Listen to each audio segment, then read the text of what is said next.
If you are an vegetarian, go for eggs completely, because you can make omelets, you can have boiled eggs, you can have scrambled eggs. You have multiple egg recipes that you can make. If you are a vegetarian, opt for something like moong dal chilas or pesarutu, which is green moong dal dosas. That will again emphasize a little bit on proteins along with some carbs, but don't go with pohas and upmas. That is the worst thing to have in the morning. Instead, we focus on having high protein, like the ones that I said. If you can eat chicken or mutton, the best thing is you can make tekkis out of it, which is again high protein, or simply just grilled chicken is also the best thing to have. Lunch would again look like you start your lunch with fiber and protein again, and carbs become very minimal.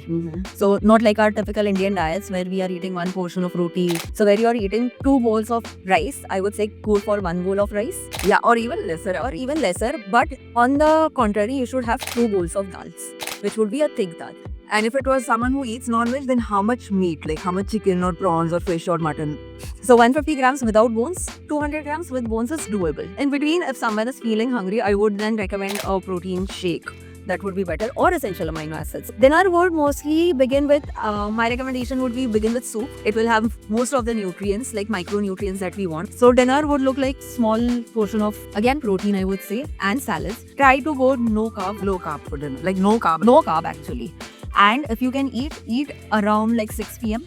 and do not extend your dinner towards 8, 9 or 10.